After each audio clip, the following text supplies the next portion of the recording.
It's a massive MLB slate this July 22nd, and the storylines couldn't be hotter. From elite pitching duels to slugfest potential, today's matchups are packed with playoff implications, betting angles, and breakout performances just waiting to happen. Whether you're riding with the red-hot Braves, watching the Yankees fight for relevance, or tracking sneaky underdogs like the Royals and Nationals, this is the kind of day where one sharp pick can flip your whole week. We're diving deep into every game, stats, trends, value plays, and those can't-miss SGP legs. But before we jump into the fire, if you appreciate the grind, the research, and the edge we bring every day, do us a quick favor. Smash that like button, hit subscribe, and turn on notifications to support the channel. It's free, and it helps us keep delivering elite betting breakdowns daily. Now let's get into what really matters, winning today. There's no easing into this July 22nd slate as two of the most complete teams in the American League meet in what could be a postseason preview. The Baltimore Orioles travel to Progressive Field to take on the Cleveland Guardians in a game that offers more than just AL standings relevance. It's a puzzle for bettors, with two crafty starting pitchers, two elite bullpens, and two offenses that know how to manufacture runs under pressure. The market is tight, the splits are meaningful, and the margins are thin. That means the edge is all about timing, sequencing, and finding the cracks in matchup data, not narrative fluff. Baltimore hands the ball to Grayson Rodriguez, who has quietly developed into one of the nastiest right-handers in the league this season. His fastball velocity sits in the upper 90s, and it plays even better when he pairs it with the late bite of his slider. Over his last 5 starts, Rodriguez has a 2.74 ERA and is averaging over 10 strikeouts per 9 innings. He's limiting hard contact better than he did last season and has significantly improved his command with runners on base. He's been especially tough on right-handed hitters, something that could limit the ceiling of Cleveland's core bats like Jose Ramirez and Josh Naylor. However, if there's a crack in the armor, it's that Rodriguez still has occasional lapses in efficiency, especially against lineups that grind out long at-bats. And that's where Cleveland thrives. The Guardians lead the American League in pitches per plate appearance and consistently rank among the lowest in strikeout rate. They can frustrate strikeout-heavy pitchers by forcing them into 18 to 22 pitch innings early, disrupting rhythm and causing early bullpen calls. Rodriguez is good, but this Guardians team is designed to deflate power arms with contact, situational hitting, and smart base running. On the other side, Cleveland counters with Tanner Bibee, who has quietly established himself as a legit front-end starter in the AL.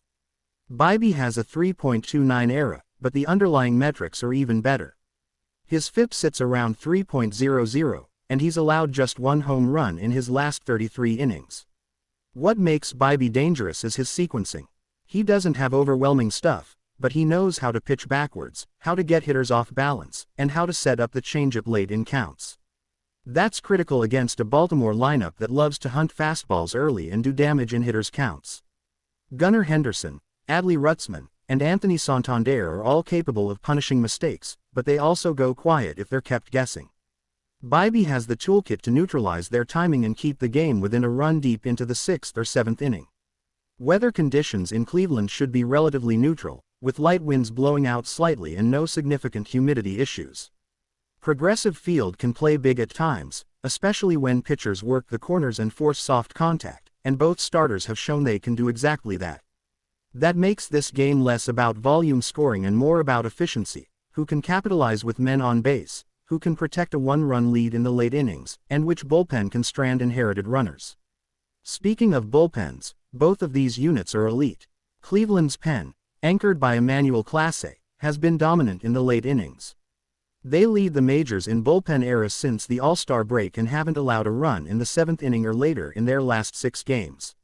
Baltimore's bullpen is nearly as good, with Yennier Cano and Craig Kimbrell providing a lockdown 8th-9th combo that has a strikeout rate above 30%.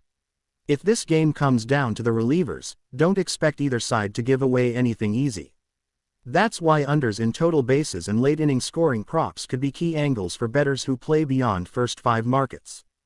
But it's not just about what happens late, it's about how each team opens. One trend that jumps out is how Cleveland has been hitting right-handed pitching at home lately. In the last 12 games against righty starters at Progressive Field, they're averaging over 4.5 runs per game. Stephen Kwan continues to be a menace in the leadoff spot, working counts and setting the table. Josh Naylor has been punishing fastballs middle in, and even Andres Jimenez has been sneaking in extra base power against mistake pitches. Meanwhile, Baltimore has been red hot on the road, but they've cooled a bit against teams that can spin. Over the last 2 weeks, they're hitting under .240 against sliders and curveballs, and Bibee throws over 40% of his pitches in that category. In terms of props, let's talk strikeouts. Rodriguez's line will likely sit around 6.5, and while he has the upside to hit the over, Cleveland's contact profile makes the under worth considering. They're bottom 5 in K rate against righties and have shown the ability to spoil two-strike pitches to extend at bats. Bibee's line will likely be lower, around 4.5, but he may have more value on the over given Baltimore's tendency to chase outside the zone against secondaries. This feels like a 6-strikeout outing for Bibee if he's in rhythm. Total base props are trickier in a game like this, but value can still be found. Jose Ramirez may not be a home run threat tonight, but his doubles profile against high-velo righties plays well here. Look for over 1.5 terabytes at plus money if the line is posted there. Gunnar Henderson is the swing man for Baltimore. If you believe they break through against Bibee, he's the guy to back. Otherwise, Rutzman may be the safer bet as a contact-heavy hitter with high OBP and a strong hit tool. Team totals should hover around 3.5 for each club, and in a game this tight, the over on either side feels dangerous unless one starter collapses early. Run line value is limited because the margin is likely 1 run either way. But Cleveland plus 1.5 at home could be a sneaky parlay leg if tied to the under. First 5 under 4 is a sharp play, especially if both starters settle in quickly.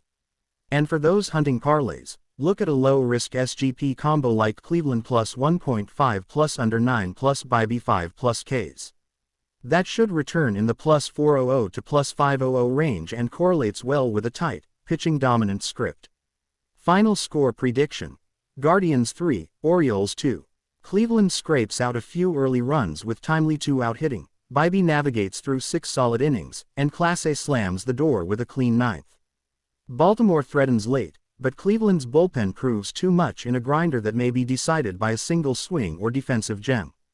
The Miami Marlins walk into Petco Park with one of the most volatile rosters in Major League Baseball, trying to find rhythm in a season that has already seen more downs than ups. And as they prepare to clash with the San Diego Padres on July 22, it's not just about pride, it's about the future, trade deadline implications, and showcasing young talent. The Padres, meanwhile, are teetering on the edge of contention, with a roster that's too talented to be under .500 but also too inconsistent to be trusted with your hard-earned money without diving deep into the numbers. This matchup is a betting puzzle, but one that offers sharp edges if you know where to cut. Starting on the mound for the Padres is the right-handed veteran Michael King, who's quietly delivered quality outings while being overshadowed by the high-profile names in San Diego's rotation. King has an ERA in the low 3.80s, a WHIP hovering around 1.22, and has been elite at limiting home runs in his last 5 starts. What stands out is his ability to mix pitches effectively. The cutter and changeup are tunneling well, and when he spots that 4-seam at the top of the zone, hitters are swinging through it more often than not.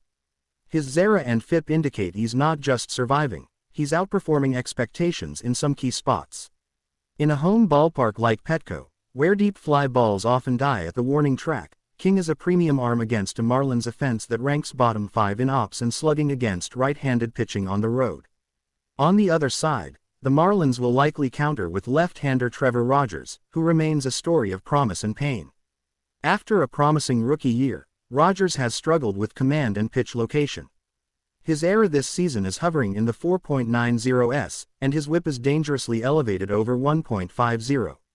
That's a recipe for trouble against a Padres lineup stacked with dangerous right-handed bats.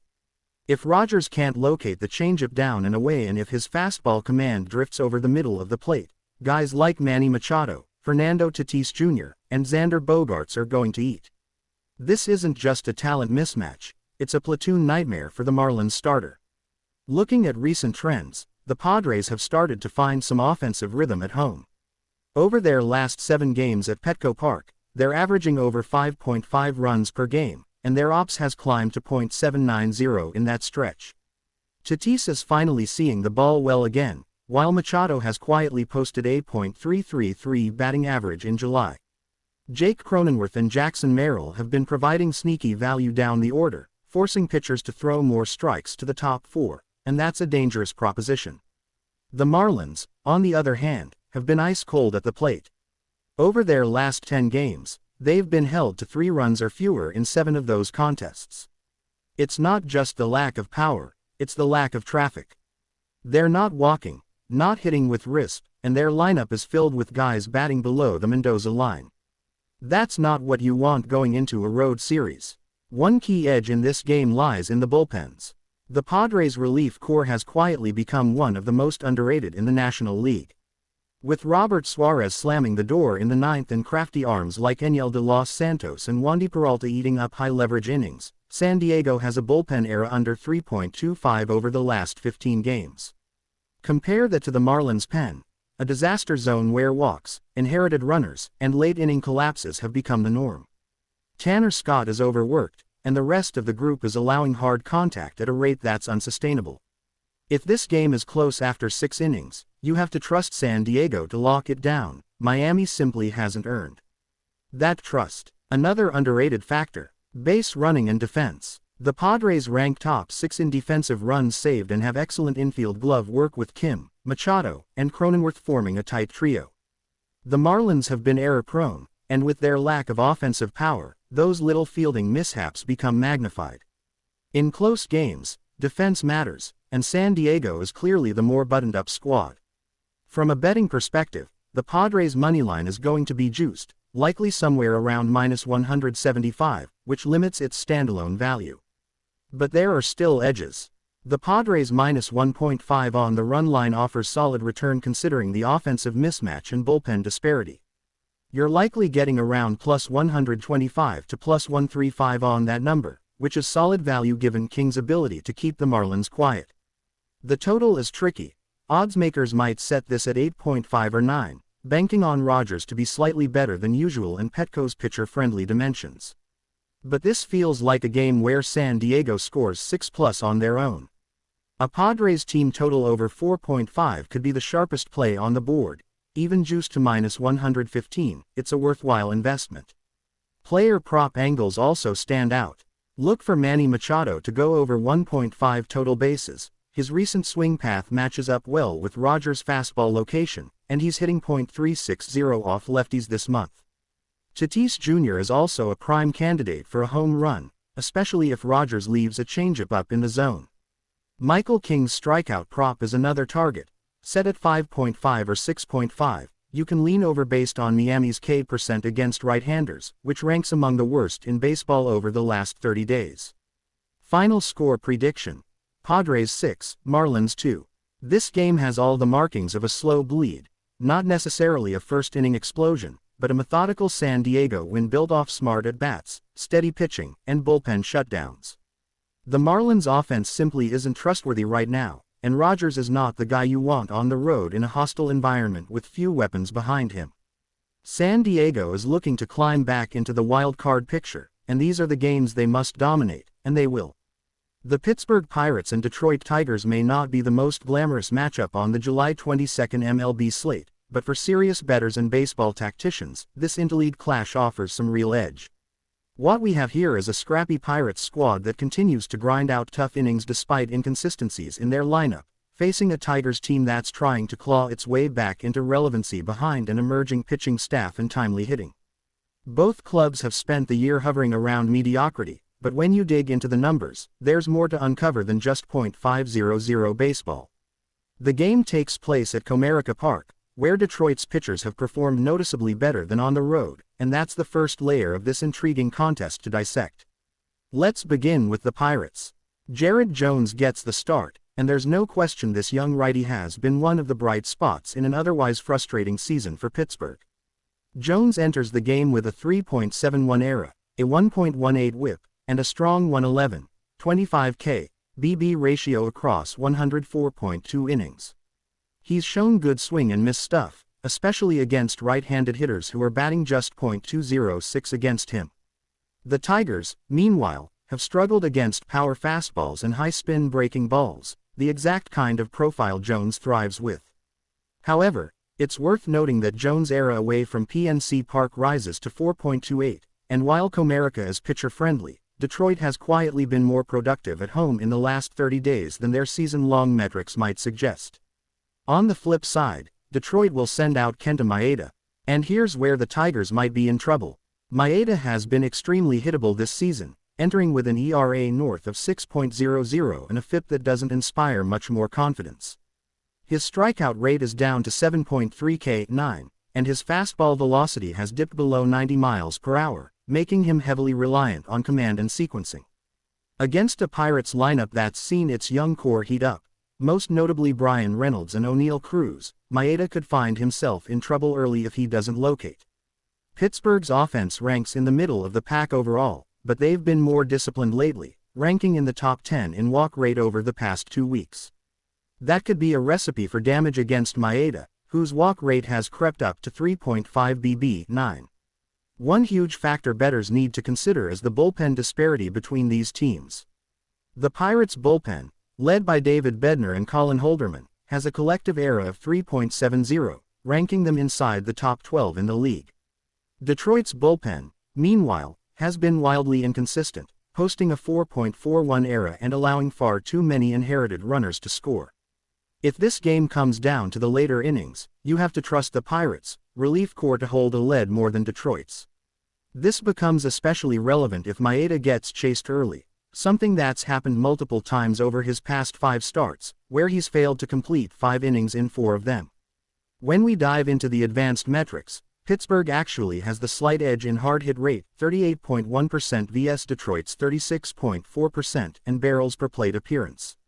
But what really separates these two teams lately is situational hitting. The Pirates are hitting .274 with runners in scoring position over the past 2 weeks, while the Tigers are at a dreadful .212 in those same high-leverage moments. Add in the fact that the Pirates have scored 4.9 runs per game in their last 10, compared to Detroit's 3.6, and we're beginning to see a path where Pittsburgh not only wins but possibly controls the game from the early innings. From a betting perspective, the Pirates are offering real value on the moneyline if they're priced as underdogs. Jared Jones is the better starter, the bullpen is more reliable, and the Pirates have a tangible edge in clutch offensive metrics. A full-game moneyline bet on Pittsburgh is playable up to around -115, and if they open plus money, that becomes a must-bet. There's also value on the first 5 innings. Jones versus Maeda is a matchup Pittsburgh can dominate early, especially if Maeda can't locate his slider or changeup effectively. The Pirates' team total over 4.5 is another appealing angle, considering Maeda's struggles and Detroit's bullpen volatility. For prop bettors, Bryan Reynolds stands out as a top total bases play. He's hitting .295 with 8.912 ops in July and has crushed right-handed pitching all season.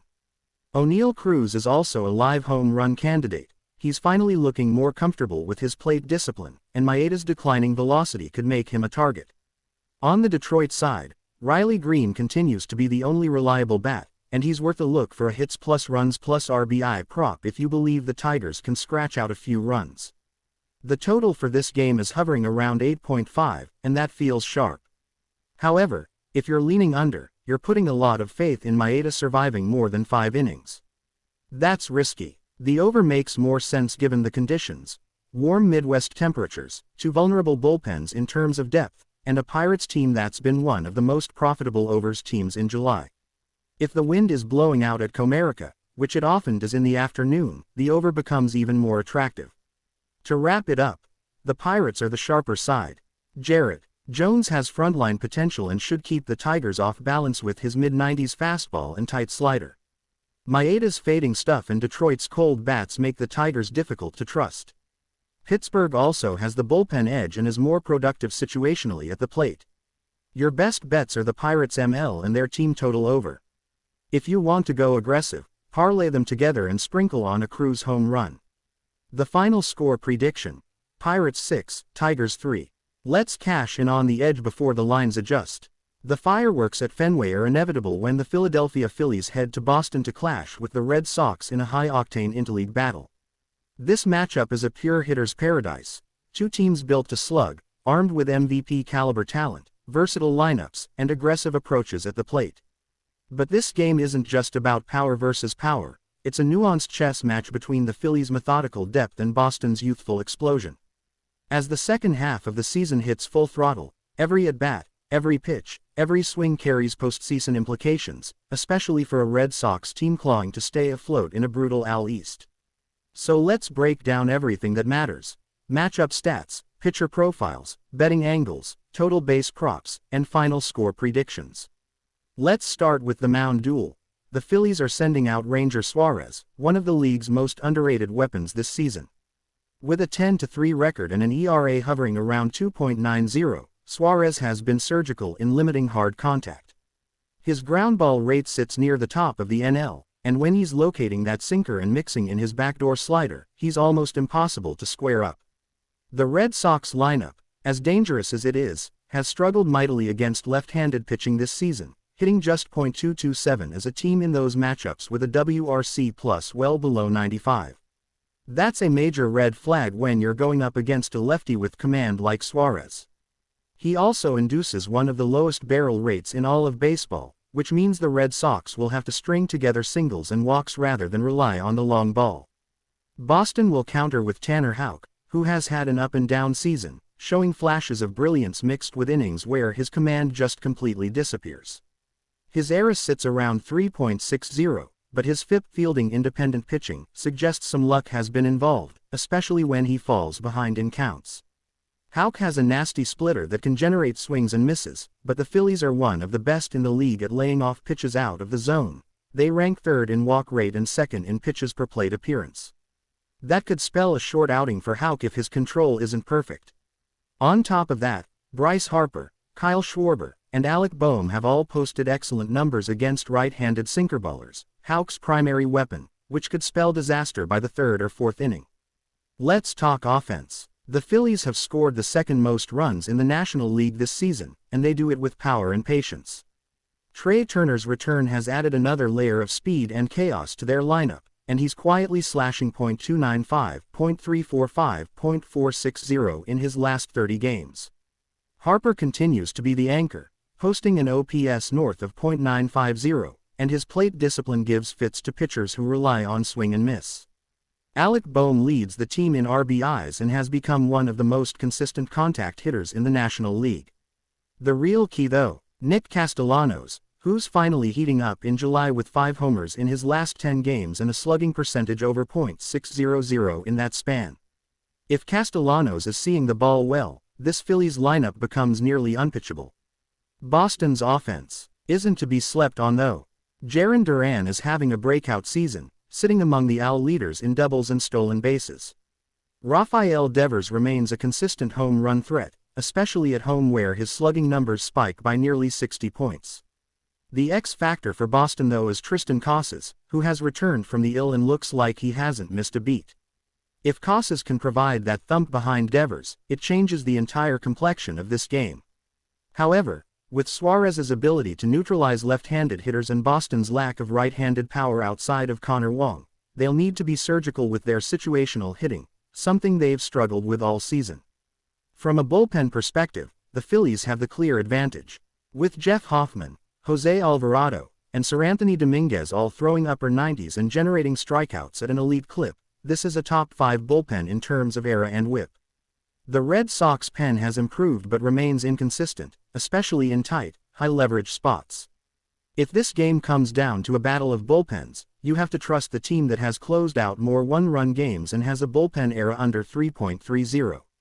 Now let's hit the betting markets. The Phillies are coming into this matchup as slight favorites, around -125 to -130 on the money line, which feels like the right number considering their pitching edge and offensive consistency. The over-under opened at 9.5, and that number could climb depending on wind conditions at Fenway, always a factor with that shallow right field. The over has hit in 60% of Boston's home games this season, but we'd lean under here given Suarez's dominance and the Phillies' bullpen strength. Best value might lie in team totals. Phillies over 4.5 runs is a smart play given Houck's volatility and Boston's middle relief vulnerabilities. Also, consider Phillies F5 first 5 innings moneyline or spread. They've led after 5 innings in 70% of Suarez's starts this year. As for player props, Bryce Harper over 1.5 total bases and Castellanos to hit a home run are strong targets. Castellanos has 4 homers in his last 5 road games and feasts on mistake sliders, a pitch Houck throws over 20% of the time. On the Red Sox side, Duran over 1.5 total bases offers value given his speed and gap power, but we'd avoid betting on Devers props here. Suarez has owned him in prior meetings, limiting him to just 1 hit in 9 career at-bats. For strikeout props, Suarez over 5.5 kiloseconds feels a bit risky. Boston doesn't strike out a ton, but Houck under 4.5 strikeouts might be the play. The Phillies have torched right-handers and forced early exits all year. If you're building a same-game parlay, consider Phillies ML, Castellanos HR, Harper over 1.5 TBs, and Houck under 5 IP. Final score prediction: Phillies 6, Red Sox 3. Philadelphia takes control early, draws walks, forces Houck out by the 4th, and lets their elite bullpen close the door while the bats tack on late. Boston might scratch a couple runs together, but they'll struggle to string hits against Suarez's location mastery. This is a statement game for the Phillies, who are gunning for the top seed in the NL. Expect urgency, expect smart base running, and expect fireworks, just maybe not the kind Red Sox fans want. Washington Nationals vs. Cincinnati Reds. The Sunday clash between the Washington Nationals and the Cincinnati Reds at Great American Ballpark might not scream primetime, but make no mistake, this one has sharp better value written all over it. With playoff hopes slipping away from both franchises, we're not just watching for standings, we're watching for mismatches, mispriced lines, and player prop gold. Let's get into it. Pitching matchup: Patrick Corbin WSH vs. Nick Lodolo. CIN. Patrick Corbin continues to be a fade machine. The lefty enters with a brutal 5.72 ERA and 1.59 WHIP through 19 starts. Right-handed batters have been lighting him up all year, slashing .317 with 8.900 plus ops. Even worse, his road splits 6.12 ERA suggest the park factor at GABP, one of the most hitter-friendly stadiums in baseball, won't do him any favors. Nick Lodolo, meanwhile, has shown real flashes of dominance. His 3.43 ERA with a 1.19 WHIP looks solid, but even more impressive is his 10.1 K9 at home. The Nats don't strike out a lot, but Lodolo has the ability to dominate lineups that lack power. Expect a bounce-back outing after his last shaky performance in Colorado. Advantage: Reds, and it's not close. Team trends and momentum: the Nationals are reeling. They've dropped 7 of their last 10, and their offense has cratered. They're averaging just 3.2 runs over their last 5 games. Joey Meneses and CJ Abrams are the only semi-consistent threats, and even they've cooled off this week. Washington ranks bottom 5 in hard hit rate, barrel rate, and home runs in July. Meanwhile, Cincinnati is quietly putting together a decent homestand. They've won 4 of 6, including 2 one-run wins that show some late-game grit. Elly de la Cruz is heating up, slashing .316 with 3 bombs and 5 steals over his last 10 games. Christian Encarnacion Strand is barreling up the ball consistently, and Spencer Steer continues to come through with risp. Bullpen edge: this could be the hammer. The Reds' bullpen ranks 5th in xFIP since July 1st, while Washington sits in the bottom 7. Hunter Green going deep in yesterday's game means the Reds' high-leverage arms, Alexis Diaz, Sam Mull, Fernando Cruz, are ready to lock things down. The Nats: their bullpen is a roulette wheel, shaky command, overuse, and no true closer. Edge: Reds. Hitting matchup breakdown: let's talk about how these offenses stack up against lefties. Cincinnati is slugging .439 against left-handers in July, that's top 10 in MLB. Elly, Steer, Stevenson, and India are all from the right side and feast on southpaws. Expect them to jump on Corbin early, especially with the fastball sitting 91 and flattening out by the 3rd inning. Washington, on the other hand, struggles mightily versus lefties. Their team ops versus southpaws is just .657. They have one of the lowest barrel rates in MLB when facing a LHP starter. Advantage: Cincinnati bats by a mile. Betting odds and market movement. Opening line: Reds -165, Nationals +140. Current line: Reds -175, Nationals +155. Total 9.5, juice to the over at -120. The sharp money has come in on the Reds overnight, moving the line 10 points. The total opened at 9.5 and has taken over money, likely due to Corbin's consistent blow-ups on the road. With the Reds' implied total over 5.5 and climbing, the books are clearly anticipating offense here. Best bets. Reds team total over 5.5 runs +100. The Reds are a top 6 offense versus lefties this month, and Corbin's hard hit rate is a glaring 42%. In a park where fly balls turn into homers, this number is too short. Reds -1.5 run line +125. If the Reds are leading late, the Nats' bullpen won't be able to stop the bleeding. This is a sweep the floor type matchup if Lodolo gives them 6 strong. Nick Lodolo over 6.5 strikeouts +110. Washington ranks bottom 5 in whiff rate versus curveballs, and Lodolo throws it nearly 30% of the time. At home, he's averaging 8.7 K9. This line has value. Elly de la Cruz to hit a home run +500. Corbin's fastball command has been miserable, and de la Cruz is starting to see the ball like a beach ball. The value is too good to pass on the pop and speed combo. Corbin to allow 4+ earned runs -115. Alternate pitching prop that hits more often than you think. Corbin has allowed 4+ in 7 of his last 9 road starts. Same game parlay angle for high risk reward bettors. Reds ML. Lodolo 6+ Ks. Elly de la Cruz HR. Reds over 5.5 runs. +900 payout potential on most books. Risky, but absolutely live. Final score prediction. Reds 7, Nationals 3. Corbin splits against right-handers, the hitting conditions in Cincinnati, and the recent offensive surge from de la Cruz and company paint a clear picture. Expect a big number from the Reds bats and another day of frustration for a Nationals team that's simply outgunned. Conclusion. This is one of those games where sharp bettors know the deal. Weak road pitcher, surging young offense, and a high upside home arm on the bump. Lodolo has the tools to shut down a Nationals lineup with no identity, and Corbin could easily be out before the 4th inning. Look to hit the Reds early with first 5 bets, take advantage of team total props, and if you're feeling spicy, ladder up Lodolo's strikeouts in a clean spot. The Reds are the play, and this one could be over before the 7th inning stretch. Ready to cash. Let's move to the next game. Toronto Blue Jays vs New York Yankees. Starting pitchers. Kevin Gausman vs Marcus Stroman. This is the kind of classic AL East battle that always manages to bring drama, tension, and plenty of wagering angles to exploit. The Toronto Blue Jays roll into the Bronx for a crucial showdown against the Yankees, and the implications for both the wild card standings and the division outlook cannot be understated. With Kevin Gausman towing the rubber for Toronto and former Jays starter Marcus Stroman on the bump for the Yankees, the narrative alone is juicy enough to pull viewers in. But for bettors, this game is a treasure chest of props, edges, and momentum trends waiting to be dissected. Let's start with the current landscape. The Blue Jays are stuck in a frustrating middling phase, not completely out of the playoff hunt but also failing to string together consistent runs. Their offense has been hot and cold, and when it goes cold, it goes ice cold. But Kevin Gausman has remained a steady anchor on the mound. He's sporting a 3.57 ERA on the season with a whip hovering around 1.14 and still missing bats at a solid clip, logging over 10 strikeouts per 9 innings. His command has been slightly shakier on the road, though, which raises red flags in Yankee Stadium, a park that punishes mistakes brutally.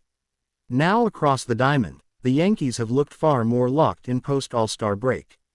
Aaron Judge has once again entered God mode, Giancarlo Stanton is starting to see the ball well, and Anthony Volpe continues to be a pest on the base paths.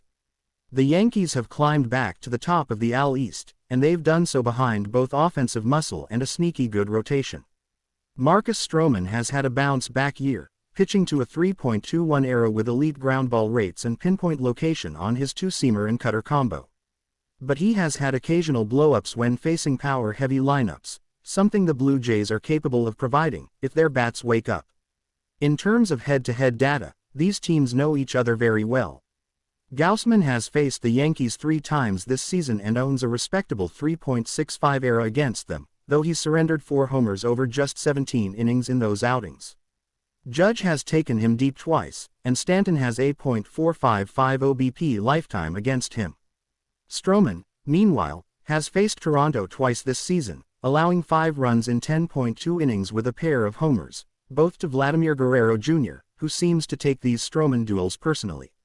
That individual matchup is going to be key. Now let's dive into the betting angles. First, the total for this game has opened at 8.5 runs, and that number feels a bit sharp. With the wind projected to be blowing out slightly and both lineups loaded with home run threats, the over is definitely in play. The Yankees have gone over the total in 12 of their last 17 games at home, and Blue Jays' road overs are 4-1 in Gausman's last 5 road starts. The real play here might be the team total over 4.5 for the Yankees, especially with the way Gausman has been giving up loud contact in hitters' parks. On the player prop side, there's a ton to like. Aaron Judge home run props remain viable even at juiced odds, especially against Gausman's rising fastball, which Judge handles better than any hitter in baseball. But the real sleeper prop is Giancarlo Stanton to record 2+ total bases. He's been seeing more fastballs lately and is making hard contact, perfect ingredients against a fastball-heavy righty like Gausman.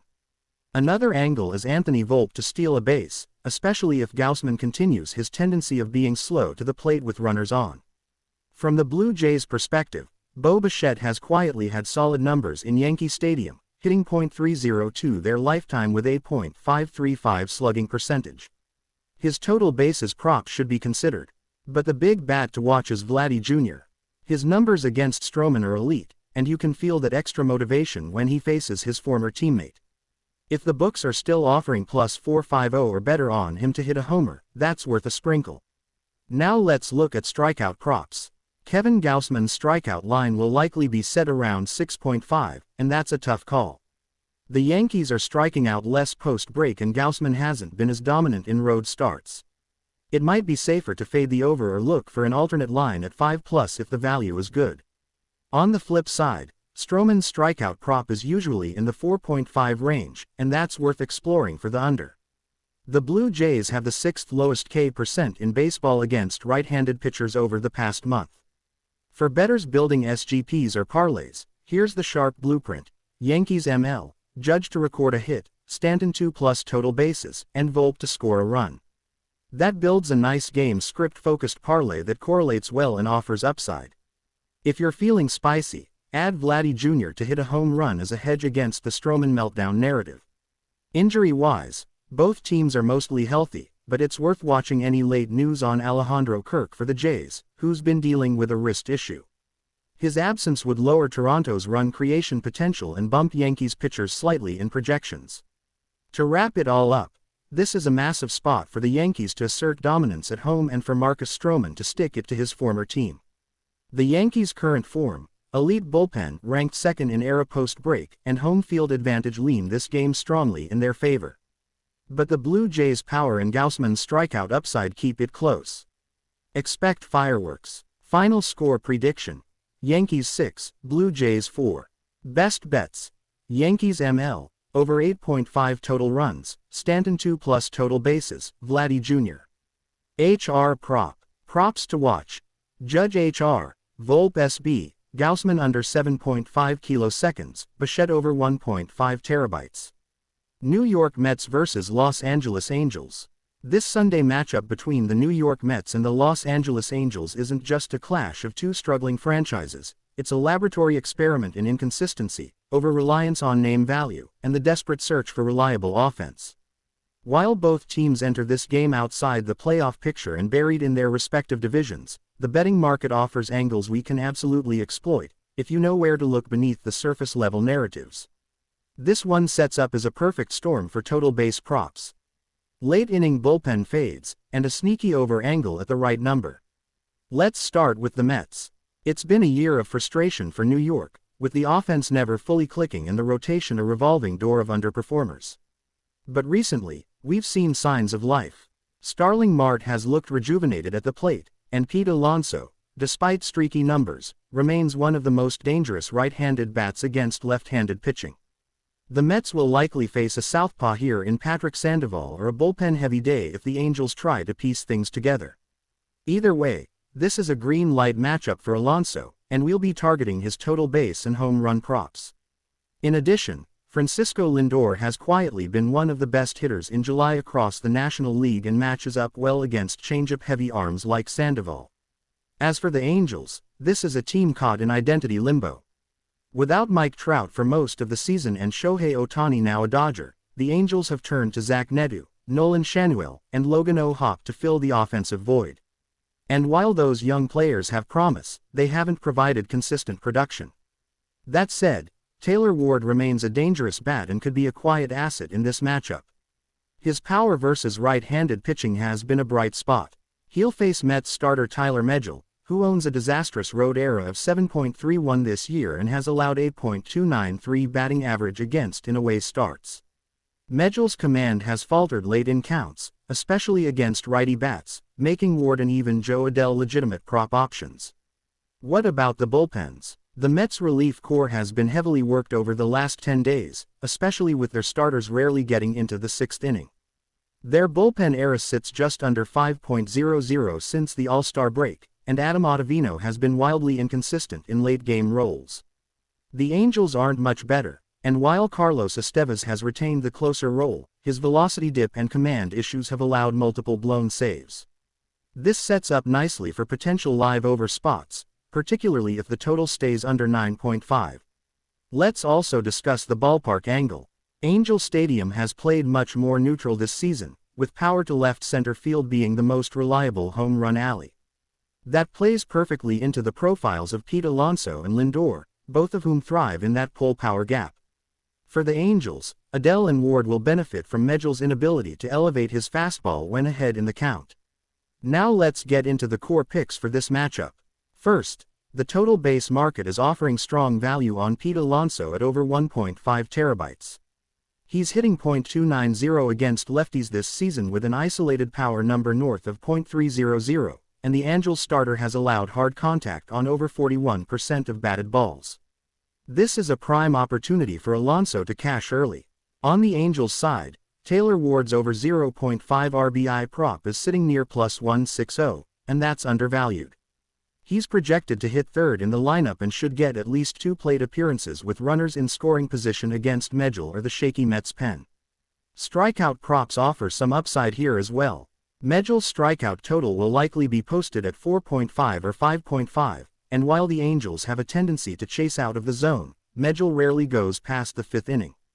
This could be a solid under spot for his K prop. Conversely, Patrick Sandoval has a strikeout rate just under 24%.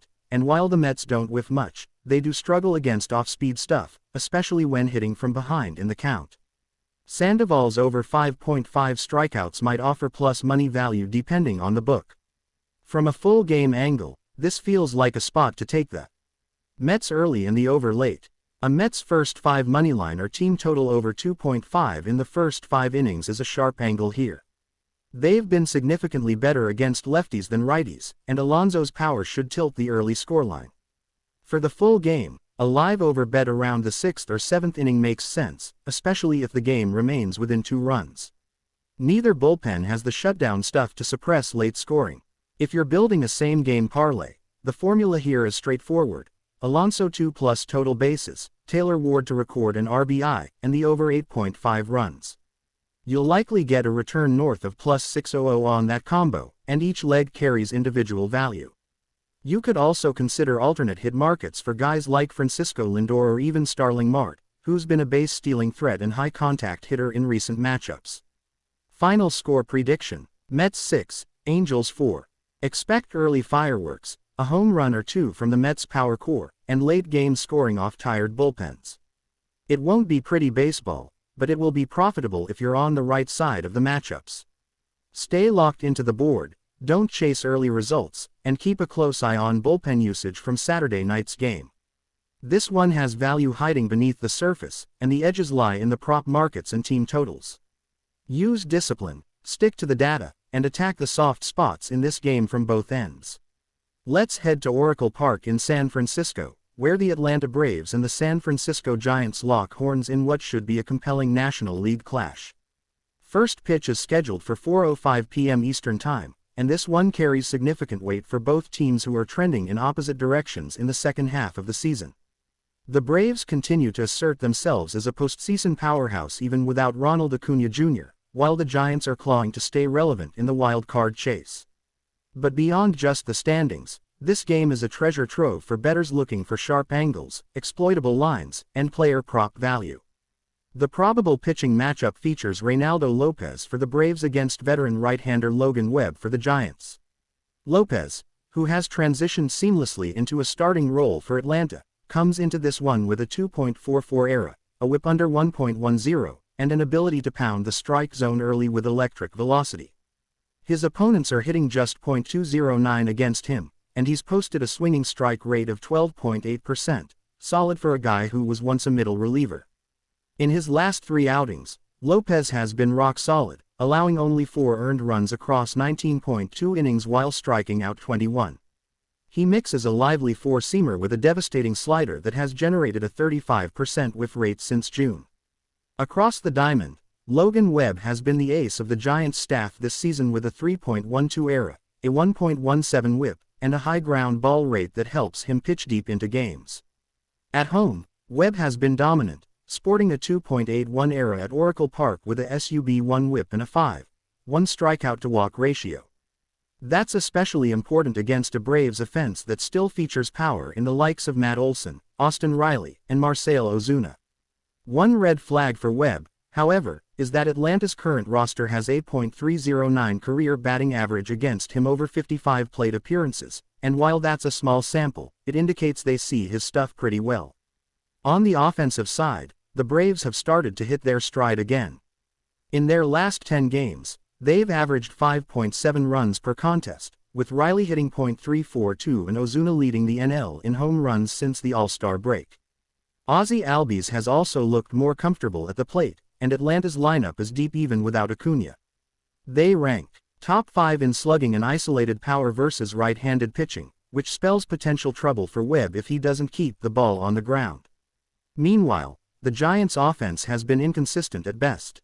They've scored 3 runs or fewer in 6 of their last 10 games, and against elite velocity like what Lopez brings, they've struggled all year.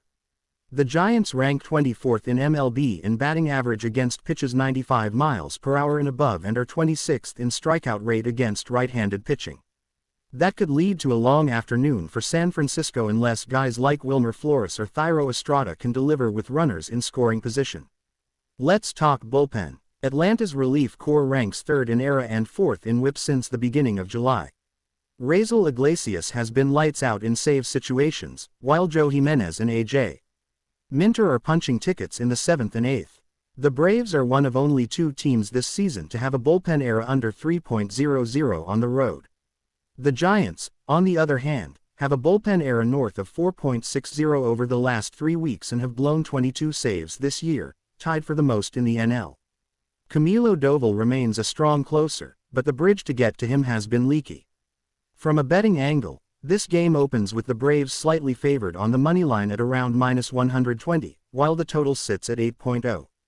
That low total is a nod to the ballpark and the quality of the starting pitching, but it also leaves an edge if you anticipate Atlanta's offense getting to Webb early and forcing the Giants' bullpen into the game. Lopez has been incredibly efficient at limiting walks and suppressing slugging percentage, especially against teams that swing early in counts, which the Giants often do. The Braves on the full game moneyline at -120 offer decent value, but the sharper angle might be Atlanta on the first 5 innings moneyline at -115. You get the better pitcher, the better offense, and avoid any variance caused by a late bullpen collapse.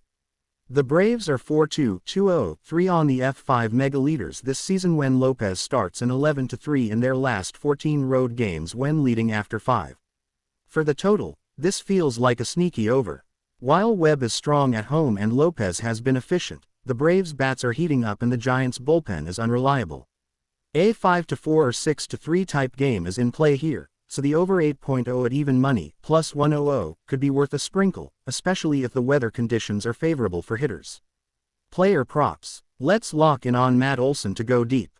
He's 3 for 8 lifetime off Webb with a double and a homer, and he's been seeing the ball better lately. Look for his home run prop around +375 and total bases over 1.5 at +135.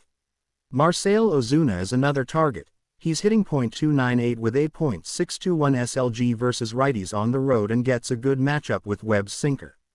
For the Giants, consider Wilmer Flores to record 2+ total bases at +160. He's been their most consistent hitter and handles velocity better than anyone else on that team. As for a same-game parlay, consider a tight combo. Braves ML plus Olsen to record a hit plus total over 7.5 for a payout near +400. That's got solid correlation and gives you protection if this turns into a higher scoring affair with Atlanta coming out on top. Final score prediction: Braves 6, Giants 4. Expect Lopez to outduel Webb just enough to keep the Giants' bats quiet through the middle innings, while Atlanta's power bats create separation by the 6th.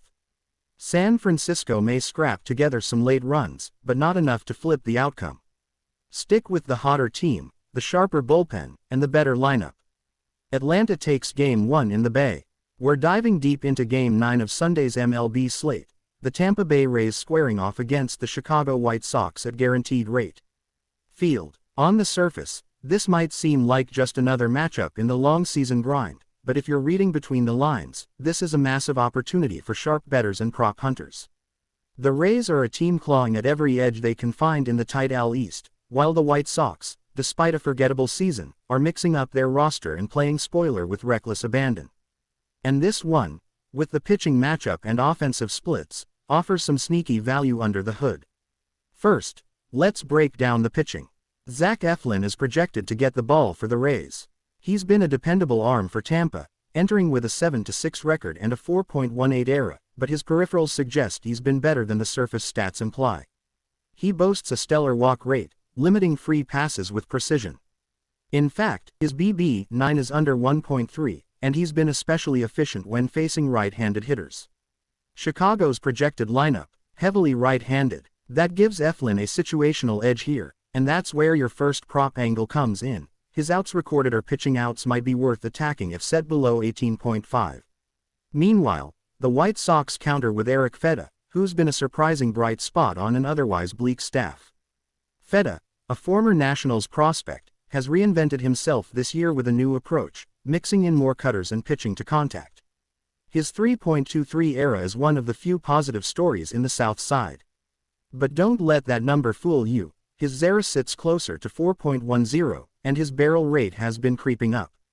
Against a Rays lineup that thrives on hard contact and lives off hanging breaking balls, Fedda might be playing with fire. He's also had trouble keeping the ball in the yard at home, giving up 7 long balls in his last 5 starts at guaranteed rate. That brings us to offense. The Rays are not the juggernaut they were early last season, but they've quietly turned things around in July. Randy Arozarena has started to see pitches better. Brandon Lowe is heating up with 3 home runs in his last 6 games, and the recent production from Isaac Paredes has been a game changer. Tampa ranks in the top 10 in hard hit percentage since the All-Star break, and with Fedda on the mound, expect those numbers to translate. Paredes is a solid total bases or HR prop target. He's crushed cutters and breaking balls in the middle of the zone, exactly where Fedda's mistakes tend to land. As for the White Sox, it's been a grim offensive stretch. They're dead last in team ops in July and have struck out at a bottom 5 clip in the league.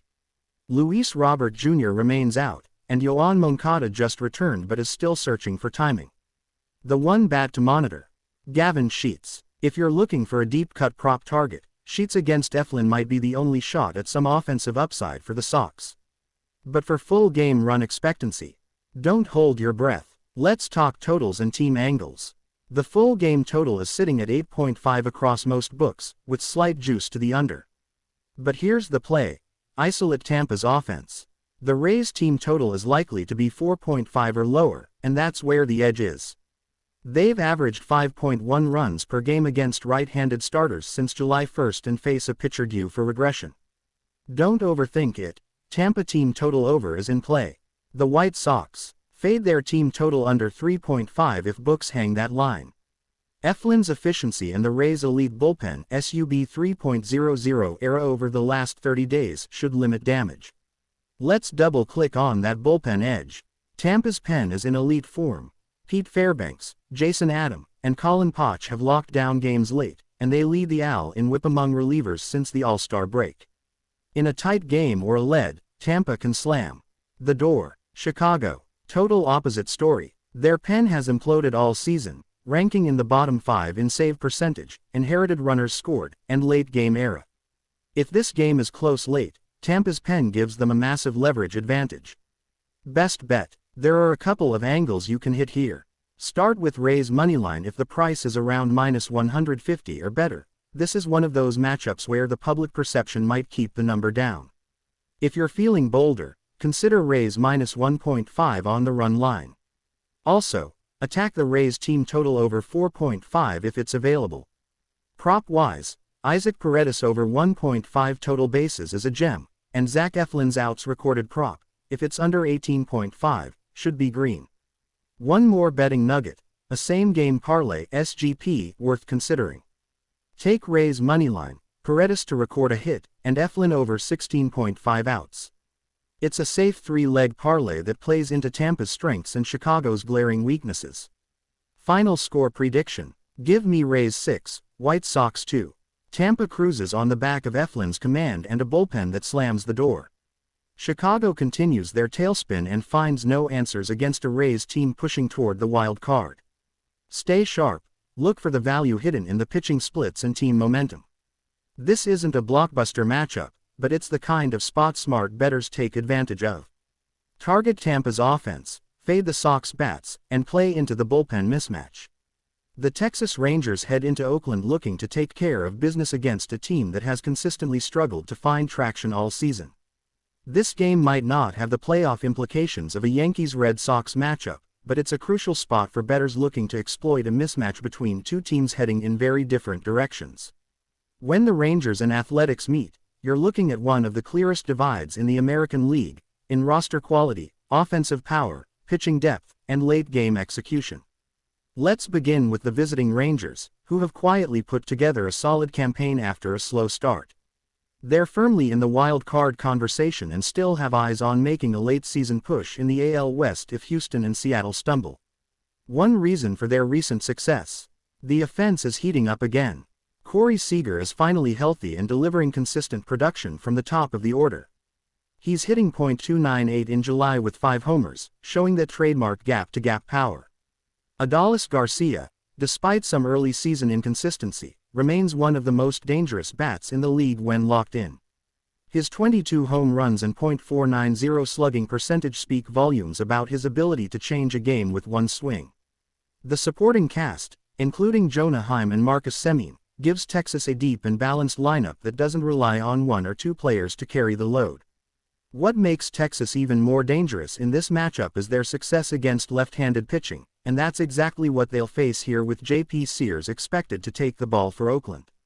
Sears has shown flashes of promise this season, with a decent fastball and a slider that can miss bats when he's commanding it. But the numbers paint a tough picture. His 5.16 ERA and 1.38 WHIP highlight the issues he's faced with control and consistency. More importantly, Sears has been tagged for 22 home runs in just 107 innings, and he's struggled mightily against right-handed power bats, something the Rangers have in abundance. Now let's talk about the home team. The Athletics have been playing slightly better than expected since the All-Star break, but they're still near the bottom of the league in almost every major statistical category. They own one of the worst team batting averages in the majors at .224 and ranked 29th in OBP. Brent Rooker remains their only real offensive threat, with 19 home runs and 8.794 ops, but he has very little help in this lineup. Zach Gelof and Shea Langeliers have shown promise, but their lack of plate discipline leads to way too many empty at-bats. This team doesn't hit for average, doesn't walk much, and strikes out at one of the highest rates in the league. On the mound, the A's are just as shaky. J.P. Sears has shown durability, logging decent innings and keeping his team in games, but the bullpen behind him is a major liability. Oakland's relievers have combined for a 4.92 ERA, and their inability to close out tight games has burned backers all year long. When the A's have a lead, it's never safe. They've blown 16 saves already, and their late-inning defense and command issues are glaring red flags in close matchups. Now for the Rangers' pitching side. They're likely sending veteran Nathan Eovaldi to the mound, and if that holds, it's a massive advantage for Texas. Eovaldi has been sharp since returning from a brief ill stint, with a 3.28 ERA and elite command. He keeps the ball in the park, works efficiently through lineups, and gives Texas a real shot to control this game from the first inning. Against an Oakland team that struggles to score early and often, Eovaldi's presence on the mound gives the Rangers a dominant edge in both the starting pitching and bullpen comparisons. So, let's break this down from a betting perspective. First off, the full game moneyline is juiced on the Rangers for good reason. They are clearly the better team across the board. The run line -1.5 holds real value here, especially considering Oakland's tendency to get blown out against playoff-caliber opponents. Texas is 10-4 on the run line this year against teams under .450 and has covered in 4 of its last 5 games when favored by 1.5 runs. The total for this game sits around 8.5, and it's tempting to look at the over, considering Sears' home run issues and the Rangers' offensive explosion in recent weeks. But this is one of those spots where the under might actually sneak in. Eovaldi has been a stopper, and the A's offense is so anemic that they could easily get shut out. If Sears manages to keep it together through 5 innings, the total could sneak under 8.5 with a 5-2 or 4-1 final score. For player props, Adolis Garcia is the headline. He has strong numbers against lefties and matches up well with Sears' fastball-slider combo. Look for Garcia over 1.5 total bases as a top play. Seager is another solid pick for over 0.5 RBIs, especially with Semien likely to be on base ahead of him. On the mound, you can look at Eovaldi's strikeout line, which should be around 5.5. This is a prime spot to hit the over against an A's lineup that ranks 28th in K rate. If you're looking to build a same-game parlay, here's the setup that brings both value and upside. Rangers moneyline, Garcia 2+ total bases, and Eovaldi 6+ strikeouts. That combo should come in around +375, depending on the book, and it's a strong mix of matchup-based logic and player performance trends. Final score prediction: Rangers 6, Athletics 2. The gap in talent, execution, and momentum is simply too wide in this one. Texas is still playing meaningful baseball, while Oakland is counting down the days to the offseason. This is a classic mismatch spot, and the Rangers should capitalize. At Kauffman Stadium on July 22, we get a fascinating interleague matchup between two teams trying to prove different things. The Chicago Cubs, desperately clawing for relevance in the crowded NL Central, and the Kansas City Royals, who have stunned baseball early this year and are still trying to prove they belong in the postseason conversation. But while the Royals were a surprise story in the first half, the second half is now about proving staying power. This matchup has way more than just a W in the column, it's about shifting narrative momentum. And with Jameson Taillon facing off against Alec Marsh, this game will come down to who can handle pressure innings and avoid the big blow. Let's start with the Cubs. Chicago has been one of the streakiest teams in the majors this season. One week they look like playoff sleepers, the next they can't hit water falling out of a boat. At 47-53 heading into the weekend, their margin for error is slim. Jameson Taillon takes the mound for the North Siders, and while his surface numbers have been respectable, an 8-4 record with a 2.99 ERA in 14 starts, there are some signs of regression. His FIP 4.21 and XERA 3.86 suggest he's been getting some help from his defense and sequencing luck. His strikeout rate is a modest 6.8 K9, but what's saved him is elite control, just 1.6 BB9 and soft contact. He's relying on his cutter more this year to induce weak fly balls, but against a Royals team that excels at putting the ball in play, he can't afford to leave anything middle. The Cubs' offense has been wildly inconsistent, and it starts with their core: Dansby Swanson, Nico Hoerner, and Cody Bellinger. Swanson is still dealing with lingering side soreness and is questionable, but Hoerner has quietly posted 8.360 OBP over the last 15 games while playing Gold Glove-level defense at second base. Bellinger's season has been a roller coaster. He's batting .269 with 12 home runs, but has struggled mightily against right-handed pitching lately. If the Cubs want to take control early, they'll need big games from Seiya Suzuki and Christopher Morel. Morel's raw power gives him massive upside, but his chase rate remains among the worst in MLB.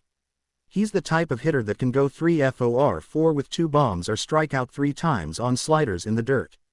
That volatility is part of why the Cubs can't sustain offensive pressure. Now the Royals. Kansas City has arguably been the biggest breakout surprise in the American League this year. Led by superstar Bobby Witt Jr., who is now entering MVP conversations with 8.310 average, 18 homers, and 29 steals, the Royals have weaponized their elite speed and young bats. But the story doesn't end there. Vinny Pasquantino and Salvador Perez have added muscle to the lineup, and the emergence of Michael Garcia and MJ Melendez as legitimate on-base threats has completely reshaped this team's offensive identity. They're no longer just contact-first hitters, they're driving balls into gaps and stealing bases at will. Witt Jr., in particular, is a nightmare for pitchers. He's seeing more pitches per plate appearance, drawing walks, and punishing mistakes. Against a guy like Talon who's reliant on command, one missed location to Witt or Perez can be the difference. On the mound for KC is Alec Marsh, the 26-year-old righty who's had a mixed 2024 campaign. Marsh is 6-6 with a 4.45 ERA across 17 starts, but lately he's been sharp. In July, he's posted a 2.67 ERA while increasing his strikeout-to-walk ratio. His four-seamer averages around 94 miles per hour, but the real weapon is his tight slider and deceptive changeup. The issue is his pitch count. He often works deep counts and struggles to put hitters away. Against a patient lineup like the Cubs, especially if Swanson is back, that could push his outing into dangerous territory. If Marsh can get ahead in counts and make Chicago hitters chase, he could dominate 5 or 6 innings. But if he falls behind and leaves pitches up, the Cubs have enough bats to capitalize. Defensively, both teams are among the better fielding clubs in their leagues. The Cubs rank top 10 in outs above average, with Horner, Swanson when healthy and Ian Happ providing consistency. KC counters with elite infield defense, anchored by Witt's range and arm and Garcia's instincts at third. This could be a low-scoring game if both defenses are on their A game, but if one side cracks, the floodgates could open quickly. Now let's look at the bullpens, because this is where the game could truly swing. The Royals have leaned heavily on James McArthur in the closer role. He's been solid but not untouchable, with a 3.18 ERA and just 3 blown saves. John Schreiber and Sam Long have been reliable bridge arms, but they're not overpowering. If the Cubs can stretch out Marsh and force KC into the bullpen by the 5th or 6th inning, they may have a real shot to put up a crooked number in the late innings. Meanwhile, the Cubs' bullpen has been a bit of a mess. Adbert Alzolay has returned to form after a rough start, and Mark Leiter Jr. continues to be their high-leverage Swiss Army knife. But the Cubs have blown too many late leads this year, and that fragility could haunt them again. Let's talk betting angles. The total is likely to open around 9.5 runs, and with 2 mid-tier starters who pitch to contact, that number feels about right. But the play might be on the side. The Royals have been dominant at home this year, going 31-18 at Kauffman heading into this series. The Cubs, meanwhile, are just 21-30 on the road. That disparity matters. With Witt Jr. hot, Marsh on a slight upswing, and KC's defense ready to turn batted balls into outs, the edge is with the Royals. Our best bets for this game include Royals moneyline, the home field advantage, better recent form, and the elite top of the order bats in Witt, Garcia, and Pasquantino give KC a decisive edge. Bobby Witt Jr. 2+ total bases. He's locked in and facing a pitch to contact arm. Christopher Morel to hit a home run. This is a matchup where his power could play against Marsh's tendency to allow fly balls. Over 1.5 Royals team total first 5 innings. KC tends to strike early and Talon's command might not be sharp out of the gate. Final score prediction. Royals 6, Cubs 4. This is a matchup where small edges can make a big difference. Kansas City's ability to create chaos on the base paths and put pressure on defenses could tilt the balance. Chicago's only real shot lies in Talon dealing and Morel or Bellinger providing fireworks. But in terms of balance, momentum, and home dominance, this game tilts toward the Royals. If they want to keep the pressure on the AL Central and push into serious October territory, these are the kinds of games they need to win, and right now, they're built to do exactly that. This Sunday's matchup between the Colorado Rockies and the St. Louis Cardinals at Busch Stadium doesn't just bring two struggling teams together, it brings a battle of future implications. Both of these ball clubs are no longer contenders in the 2025 playoff picture, but that doesn't mean there isn't money to be made or storylines to unpack. The Rockies come into this game with one of the worst road records in the league, sporting a win percentage barely scratching .300 when away from Coors Field. Meanwhile, the Cardinals are in the middle of a frustratingly inconsistent season. Their offense will look to take advantage of a vulnerable Rockies pitching staff that ranks dead last in nearly every meaningful metric, but this is also the kind of trap spot bettors have to be careful of. The projected starter for the Rockies is right-hander Ryan Feltner, who has shown brief flashes of promise, but has also gotten lit up in most of his recent starts.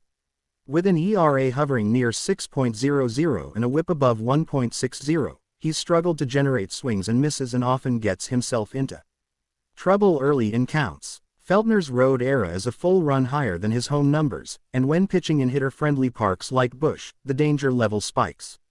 Opposing batters are slugging nearly .550 against him the second time through the order, and that doesn't bode well against a Cardinals lineup that, while inconsistent, still boasts power from Nolan Gorman, Paul Goldschmidt, and the red-hot Mason Wynn. On the other side, the Cardinals will likely go with left-hander Zach Thompson, who's been up and down from Triple-A but is finally stringing together some decent outings. His last two starts at home have been quality efforts, and his ability to miss bats, especially against righty-heavy lineups like Colorado's, makes him a sneaky value. Thompson's strikeout prop could offer strong value depending on where the books open. Colorado strikes out over 27% of the time against left-handed pitching this year, and they've been particularly vulnerable to breaking balls, Thompson's go-to pitch in two-strike counts. Looking at the offensive side, the Rockies are simply dreadful away from home. They average just 3.2 runs per game on the road and have one of the lowest slugging percentages in the National League outside of Coors. Ryan McMahon is their only consistent extra base threat, but even he has cooled down recently. The rest of the order, from Elehuris Montero to Ezequiel Tovar, has been feast or famine, with more famine than feast. Expect the Cardinals to challenge Colorado's hitters with elevated fastballs and sliders away, which have generated the bulk of their swinging strikes. Street Lewis, meanwhile, has seen Nolan Arenado's bat wake up slightly after a dreadful first half. Gorman's power from the left side gives them the platoon advantage against Feltner, and rookie Mason Wynn has been electric at the top of the order. Over the last 15 games, Wynn has an OBP north of .400 and has stolen 5 bags, giving this lineup some much-needed table setting. A team total over for St. Louis could offer value here, especially with Colorado's bullpen carrying a collective ERA over 5.50 and the second-worst save conversion rate in the majors. If Feltner exits early, expect damage to continue into the later innings. From a betting angle, this game screams run line. The Cardinals have covered the -1.5 in 4 of their last 5 home wins, while the Rockies have lost by multiple runs in 8 of their last 10 road defeats. Even if this game stays tight early, Street Lewis's superior bullpen and offense should be enough to break it open late. For total bettors, the number will likely open around 9.5, and the over could be in play given Colorado's poor pitching. However, if the Cardinals can't carry the load, this total could sneak under, so check wind and umpire data closer to game time. Now let's talk props. For St. Louis, we're circling Nolan Gorman's home run prop if it opens at +400 or better. He's had 3 multi-hit games this week and crushes fastballs from righties. Mason Wynn over 1.5 total bases also has value. He's hit safely in 9 straight and has sneaky gap power. On the Rockies side, if you're hunting for a long shot, Ryan McMahon total bases might hit, but we're mostly fading this offense overall. Thompson's strikeouts should be in the 4.5 to 5.5 range, and that's a number we're leaning over on if the juice is reasonable. SGP parlay alert. Take Cardinals moneyline, Gorman to get a hit, Thompson over 4.5 strikeouts, and under 10.5 total runs for a strong correlated parlay. Add a sprinkle on Gorman to go deep if you want plus money juice. Final score prediction. Cardinals 7, Rockies 3. The value leans hard toward the Cardinals' side, especially on the run line. This is a classic mismatch of a bad road team with shaky pitching against a lineup that finally seems to be clicking again in its home park. Lock in early before the number moves. Diamondbacks vs Astros, Sunday night showdown in H-Town. Alright, it's time to zero in on one of the most underrated matchups on Sunday's MLB slate, the Arizona Diamondbacks traveling to Houston to take on the Astros. It might not have the media hype of Dodgers, Yankees, or Braves, Phillies, but when it comes to betting value, trends, and matchups, this game is a pure gold mine. You've got two teams hanging around playoff contention with vastly different styles. Arizona wants chaos. Houston wants control. One thrives in slugfests. The other wants surgical precision.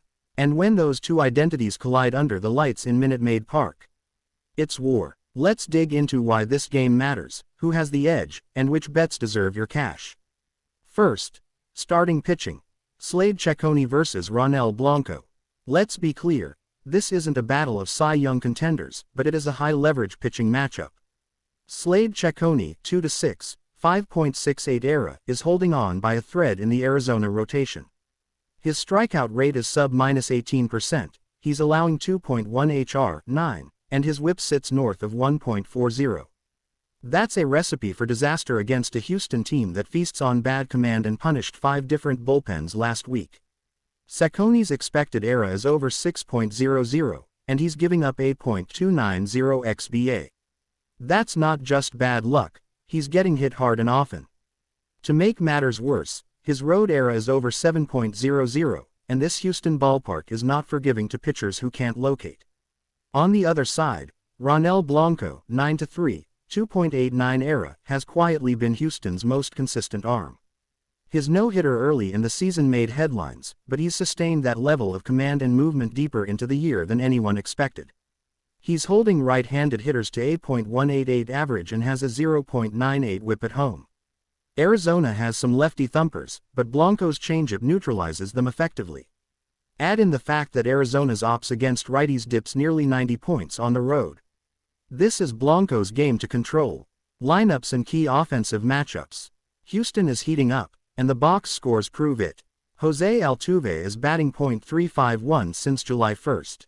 Yordan Alvarez has a 1.042 ops since the break. And Kyle Tucker is slowly returning from injury, even if he doesn't play. The Astros, depth with Chas McCormick, Alex Bregman, and Jeremy Pena gives them firepower at all 9 spots. More importantly, this team doesn't chase bad pitches.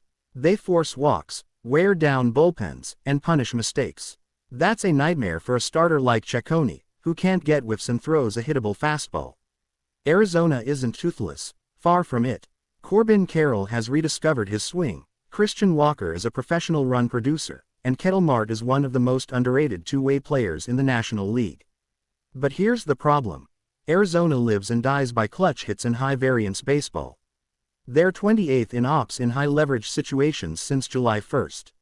That's a brutal stat to carry into a park like Minute Maid against a team that rarely beats itself. Bullpen breakdown. Houston's bullpen has finally stabilized.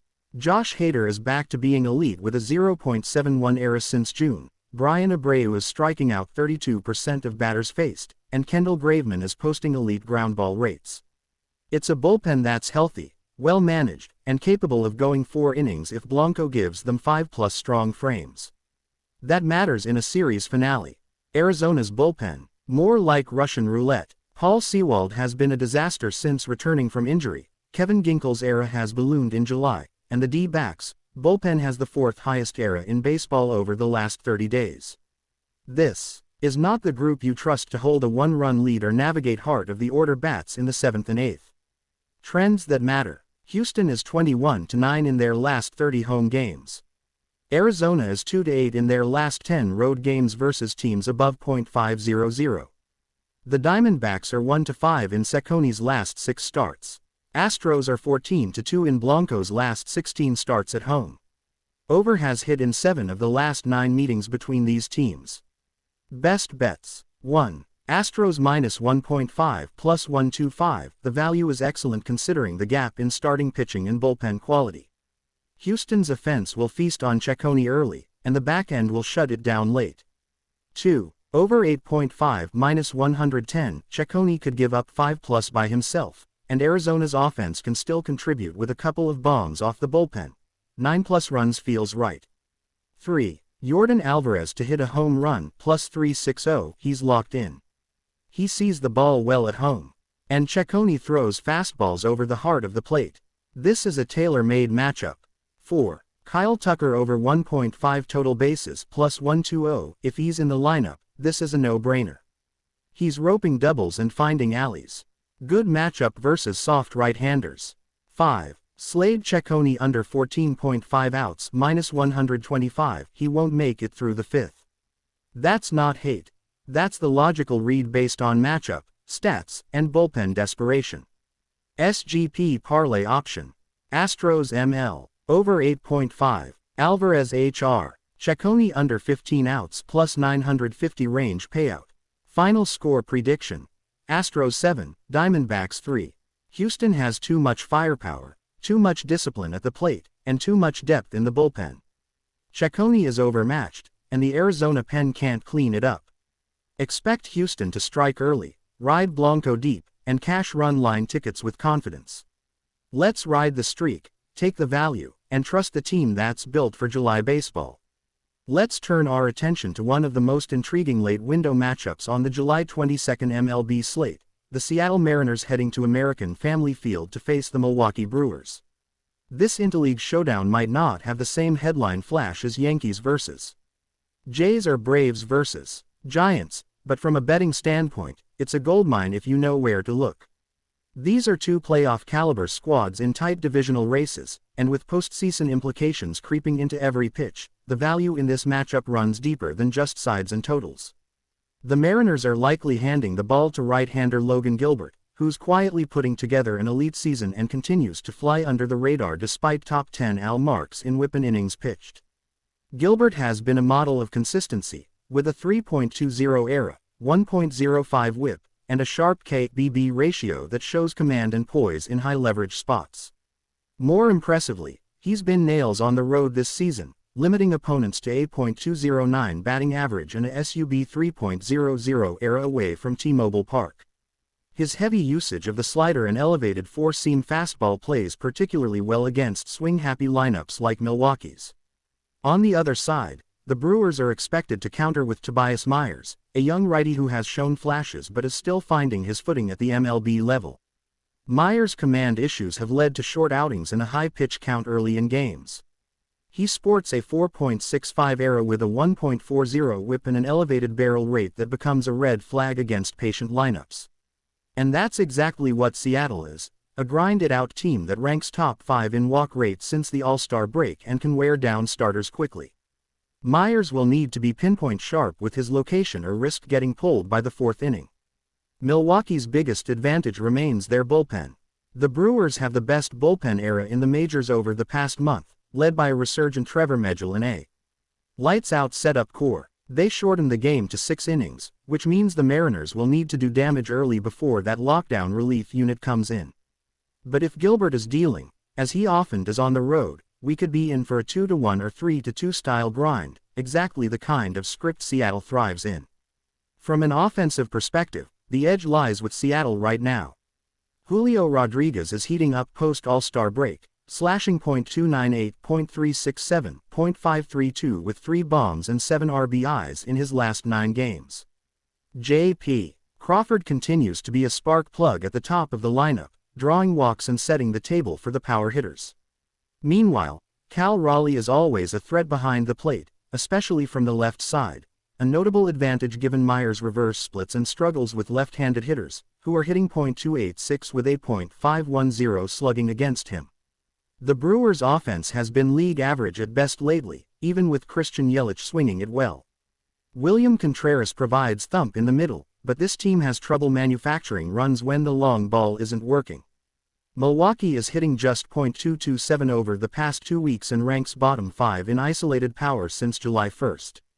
Against a strike thrower like Gilbert who doesn't walk hitters, they're going to need extra base hits to score, a tall order considering their current form.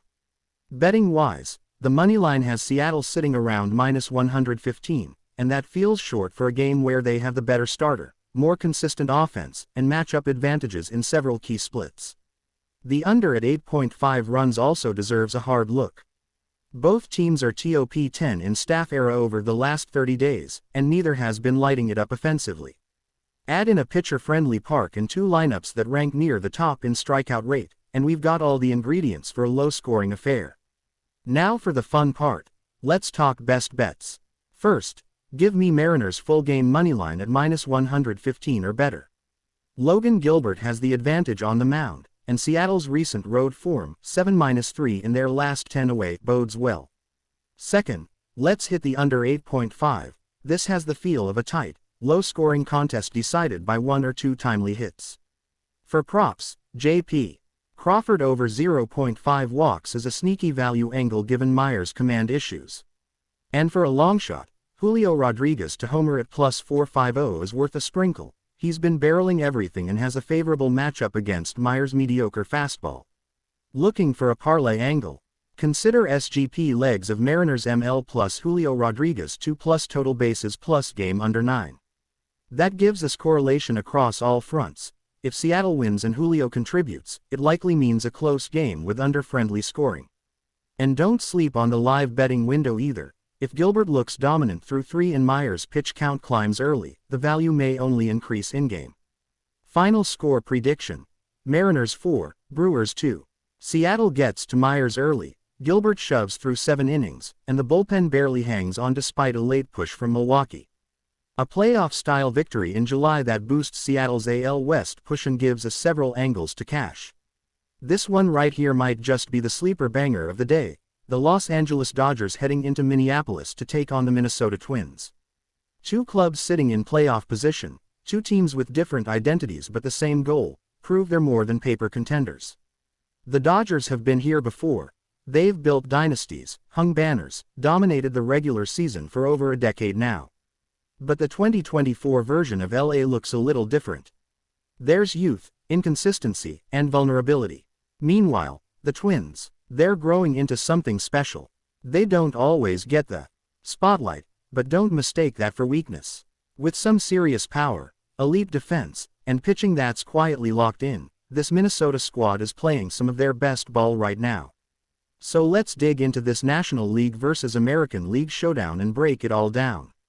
Let's start with the Dodgers, winners of 4 of their last 6 and still holding firm to a top 3 spot in the NL. Freddie Freeman is the heart of this offense right now. He's been a machine, hitting .332 with 8.928 ops in the last 30 days, racking up hits like clockwork, and coming through in key moments. Mookie Betts hasn't been at MVP level since returning from injury, but his presence alone shifts the lineup's dynamics. And you can't forget about Teoscar Hernandez. He's been the big power bat they needed. With 23 bombs and 8.486 SLG, his ability to change the game with one swing looms large. But there are some holes. The bottom of this order is thin. Guys like Chris Taylor and Gavin Lux just haven't gotten it going. That creates a feast or famine dynamic where the top 4 might give you 5 runs one day and be held in check the next. And when they're cold, they're cold. Now the Twins, they're hot. 13 wins in their last 17 games, and more importantly, they're beating good teams.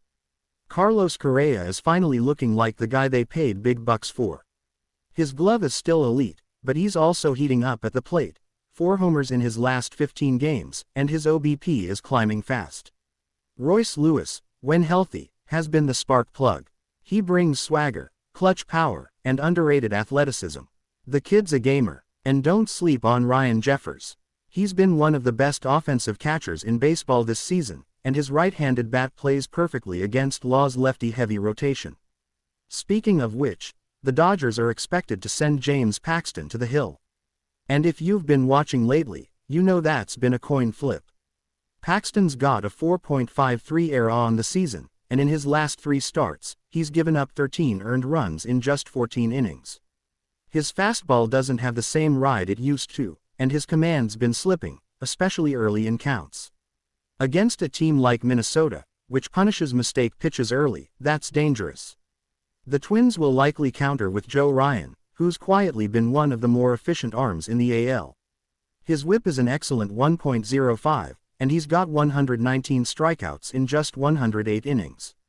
Ryan doesn't blow you away with velocity, but his rising fastball plays up, and his splitter has been deadly, especially against lefties. He matches up well against guys like Freeman and Max Muncy, who both tend to hunt fastballs early. Ryan's also kept his home runs in check, only 3 long balls allowed in his last 5 starts. That's a huge edge against an LA team that can go deep in bunches. Let's talk bullpens. Both clubs are top 10 in era, but the Dodgers have a few cracks showing lately. Evan Phillips is lights out, no question, but the bridge to get to him has been rocky. Yarbrough's been inconsistent, and Alex Vesia has a 6.17 ERA over his last 8 appearances. The Twins, meanwhile, have leaned heavily on Griffin Jax and Joan Duran, and that combo's been nails. Jax has a .187 BAA in high-leverage spots, and Duran, when he's locked in, might be the most electric closer in baseball. 103 miles per hour sinkers and wipeout curveballs are simply unfair. If this game comes down to the final 6 outs, advantage Minnesota. Weather conditions. Target Field in July. Wind blowing slightly in, mid-70s temperature, and decent humidity. Not ideal for home run hitters, which may favor Minnesota's more contact-oriented approach. Another subtle edge. Now let's talk betting markets. Dodgers opened as slight -115 road favorites, but sharp money has pushed the line toward even. The total's sitting at 8.5, with heavy juice on the under. That reflects confidence in Joe Ryan holding it down and Paxton at least surviving 5 innings. If you're looking at props, consider Royce Lewis total bases over 1.5 at +135. He's a great fastball hitter and matches well with Paxton's pitch profile. For the Dodgers, Teoscar Hernandez to hit a home run at +350 is intriguing. Ryan's one mistake pitch usually gets crushed, and Hernandez has been hunting inside heat all month. As for team totals, Dodgers are hovering around 4.5, and the under could be a strong value with Ryan pitching. The Twins at 4 even feels trappy. You're betting on them getting to Paxton early, and the Dodgers' pen giving it up late. But with their recent offensive rhythm, that's plausible. It's also worth a look at Minnesota first 5 moneyline. Ryan versus Paxton is a clear edge in the first half. So what's the call? This game feels like a trap for LA. They've been up and down, and this is a brutal spot. On the road, after a long travel day, and against one of the most well-rounded teams in the American League. The Twins have pitching, timely hitting, and momentum. If Paxton falters early, this one could snowball fast. We're riding with Minnesota at home to get the job done. Final score prediction. Twins 5, Dodgers 3. Best bets. Twins moneyline. Under 8.5 total runs. Royce Lewis over 1.5 total bases. First 5 innings. Twins ML. SGP parlay idea. Twins ML plus Royce Lewis TBs plus under 9 alt line. Let's see if the Minnesota magic continues or if the Dodgers remind everyone why they've been at the top for so long. Either way, buckle up. This one's got late inning drama written all over it. If you're serious about baseball betting, this is the video you can't afford to miss. We break down every single matchup with elite-level insights, pitching duels, bullpen depth, home run props, strikeout angles, team totals, and those sneaky SGP parlay legs that could make your Sunday legendary. Don't just watch baseball. Outsmart the lines, outplay the books, and dominate the slate. Make sure to hit that subscribe button and turn on notifications so you never miss a pick, a prop, or a perfect edge. Drop your favorite bet of the day in the comments and let us know who you're riding with. And remember, on this channel, it's all about the matchups, the metrics, and making smart money moves. Let's crush this July 22nd slate together.